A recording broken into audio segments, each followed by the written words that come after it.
Today, we are stepping into a book that's less of a read and more of a detonation. It calls itself a jailbreak of the soul, and trust me, it wasn't written to make you comfortable. It was written to ask the very questions we've been taught to fear. So, we're going to unpack its core arguments, its really challenging metaphors, and what it calls a kind of artistic rebellion.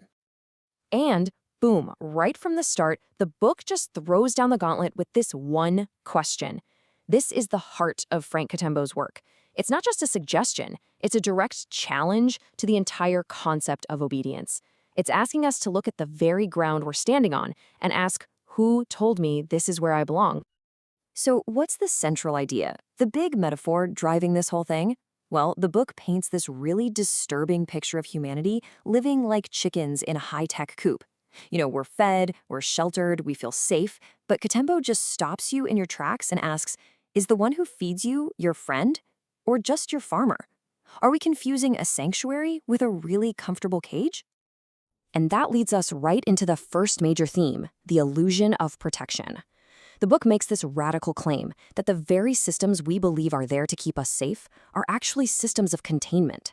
That from the moment we're born, we're wrapped not just in blankets, but in rules, in beliefs, invisible fences for the mind, all sold to us in the name of safety.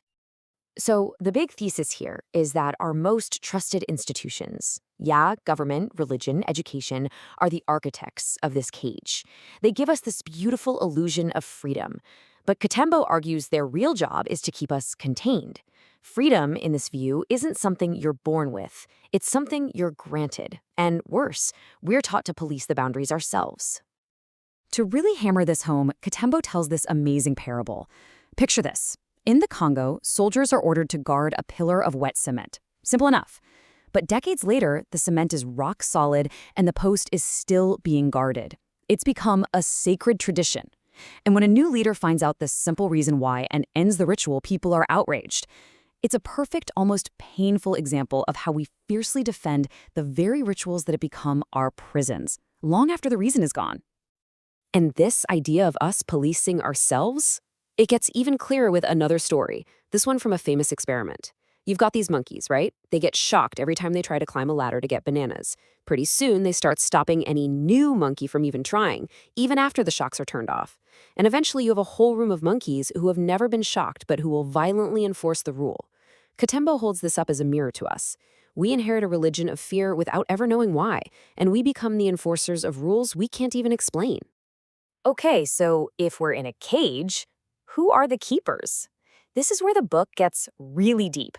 Weaving together ancient Gnostic wisdom with history, with quantum physics, it's this beautiful, defiant move where it points the finger not just at people, but at the divine politics that might be running the show behind the curtain. To explain this, the book pulls from Gnostic teachings, and these ancient texts suggested something mind-blowing, that there's a difference between the true, infinite source of everything, which asks for nothing from us, and a lesser, flawed creator god. The Gnostics called this being the demiurge. Katembo picks up this thread and argues that this is an imposter god who built our material world as a flawed simulation, a system designed for control. This is the one that demands worship, the one that demands obedience, because it's trapped in its own creation. And this quote, this just crystallizes the whole mind-bending idea of the great inversion. The book argues that the figures who tried to give us knowledge, like the serpent in the Garden of Eden, were painted as villains. Meanwhile, the being that demanded ignorance and obedience, the one who put up the fences in the first place, was the one we were told to worship as God.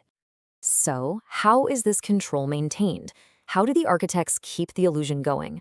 Katembo says it's not with chains and whips. No, it's way more sophisticated. It's a code that's been embedded into the very fabric of our reality. Our language, our symbols, our history. According to the book, we are living under hidden spells that are right in front of our faces. It plays with the word spelling to suggest that language itself is a form of programming. It frames corporate logos and religious icons as modern-day sigils designed to direct our energy. It claims history has been rewritten to keep us in line. And get this, Katembo even argues that the emoji keyboard is a hidden codex mirroring ancient esoteric symbols.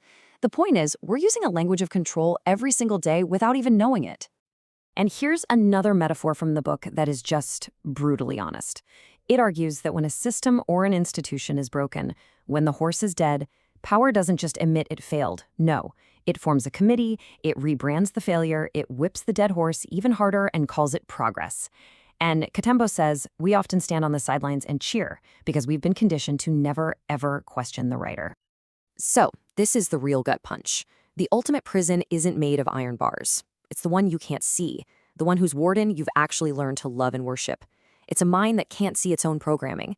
The control is so perfect because we've become willing participants. We defend our own chains because we've been taught to mistake them for sacred ornaments. But listen, this book is not all doom and gloom. Not at all. It's a deconstruction of the cage for sure, but it's also a map to get out. It's about remembering who we were before we were tamed. It's this powerful call to reclaim that wild, sovereign, untamable part of ourselves that has always, always been dreaming of flight. And the solution it offers isn't some new religion you have to follow. It's a process. First, you have to uninstall the old software, the programming of fear, guilt, and unworthiness. Second, you access your own inner data, what Tembo calls your personal Akashic records, which he believes is a universal library of knowledge encoded right into our DNA. And finally, step 3, you remember your true nature. You are not a subject, you are not a sinner, you are a creator, with the innate power to shape your own reality. So, in the end, this book isn't presenting itself as the final answer. It's a tool, it's a mirror, it's a map, and maybe most of all, it's a matchstick. It is designed to be an activation, a wake-up call to that part of you that's always suspected there was something more, that the cage was never the whole story. This is one of those experiences you just can't miss. So we're left with this final, powerful question. The book has shown you the bars of the cage.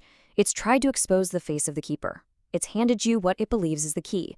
And now, the final question isn't for the chicken in the story. It's for you. Now that you know, will you fly over the fence? The answer, the book seems to say, isn't inside its pages. It's inside of you.